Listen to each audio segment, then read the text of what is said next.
A'udzubillahi minasyaitonirrajim. Bismillahirrahmanirrahim. Alhamdulillah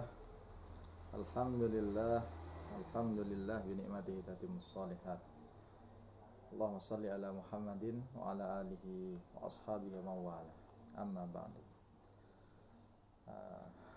Bagaimana kabar seluruh rekan-rekan sampai di hari yang ke-6 ini?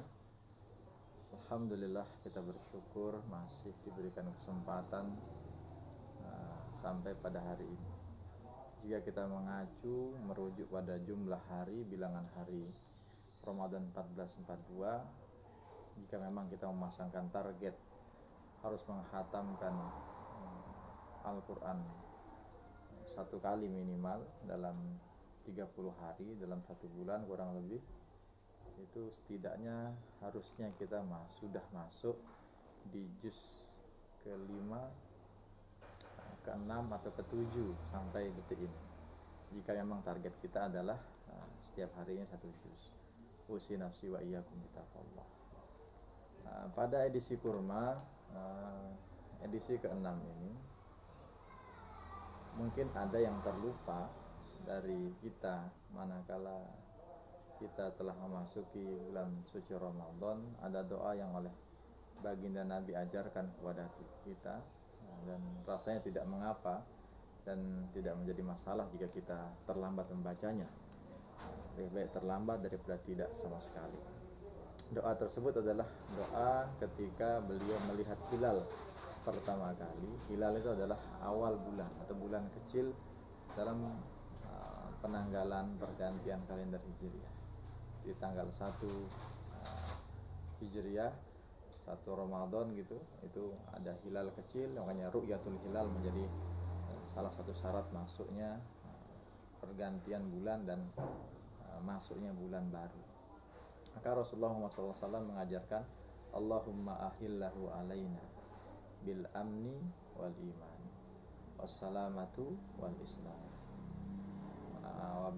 wabil amal lima tuhib tarda Rabbi wa rabbukallah hilala rusydin wa khair. Itu adalah doa bagaimana yang intinya kita mengharapkan keberkahan, kebaikan selama bulan suci Ramadan ini. Di sini sudah akan masuk waktu zuhur. Semoga suara kami tetap terdengar, karena ini peralatannya sangat-sangat sederhana. Ini waktu Indonesia Tengah. Allah Subhanahu wa taala berfirman, ayyaman ma'dudat.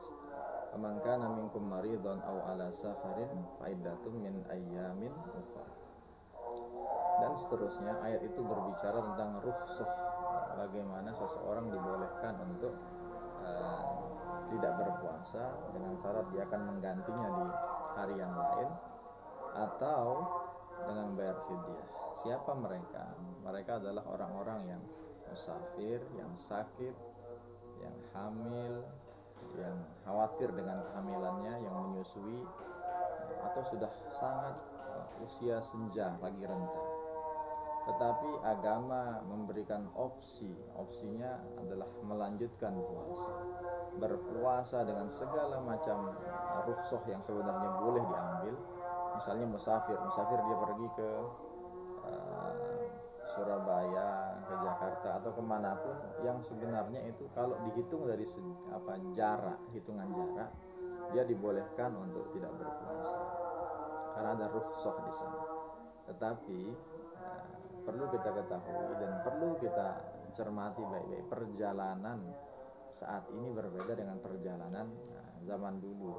Perjalanan saat ini cenderung lebih mudah, lebih nyaman, lebih singkat, dan lebih ke arah yang jauh memudahkan dibandingkan kesulitan. Zaman dulu tempat yang tandus, tidak ada kendaraan secepat sekarang, tidak ada AC. Misalnya kita dari tempat kami mau ke bandara itu sekitar 2 jam. Banyak perjalanan di dalam mobil, ya mungkin bisa tidur, bisa beristirahat sampai ke bandara. Di situ tempatnya ruang tunggunya ber-AC, dan di mana-mana bandara, airport begitu, semuanya tempatnya nyaman.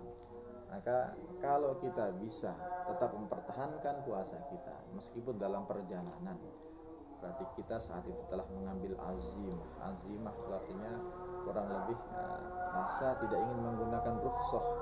Dia berusaha mencari ridha Allah, mengambil apa yang memang diwajibkan dengan tidak mengambil rukhsah itu. Karena mengambil rukhsah berarti harus menanggung konsekuensi, mengganti dengan cara-cara yang disyariatkan dalam agama. Jadi ini antara bagaimana kita harus menyikapi.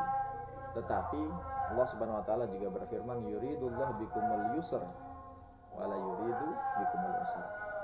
Kalaulah memang dirasa sangat dahaga, letih, memberatkan dan menjadi beban puasa tersebut, maka silahkan dimakan, tentu dengan menjaga adab, menjaga norma-norma, menghormati orang yang berpuasa. Contohnya tidak semena-mena kita, apalagi kita menggunakan atribut seorang muslimah memakai mukena, jilbab, memakai peci, lalu kita makan seenaknya dengan alasan saya musafir, saya sakit. Tentu ini juga kurang beradab.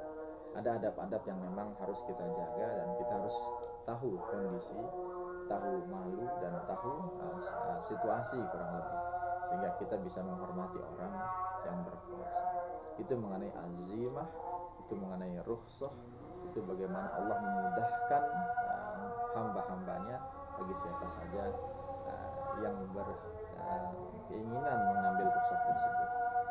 Sekali lagi, mari kita sama-sama membaca doa Allahumma ahillahu alaina bil imani wal amni, bil amni wal iman, wassalamati wal islam, bil amal lima tuhibbu wa tarda, rabbi wa rabbukallah ila la rusydin wa khair. Ini adalah pertanda kita telah memasuki bulan Ramadan, dan tidak ada salahnya kita baca sekarang. Termasuk doa yang kita perlu baca adalah Allahumma salimna ila Ramadan wa salim Ramadan lana. Dan jika kita sudah berada dalamnya, berharaplah watasallamu minna mutaqabbala. Kita berharap semoga Allah menerima apa saja yang kita ikhtiarkan, yang kita persembahkan kepada Allah dari amal-amalan ibadah kita. Semoga Allah ridho, Allah terima, sehingga kita tidak termasuk orang yang berpuasa hanya mendapat letih, haus, capeknya saja. Usi nafsi wa iyyakum bitaqwallah. Kurang dan lebihnya mohon maaf. Assalamualaikum warahmatullahi wabarakatuh.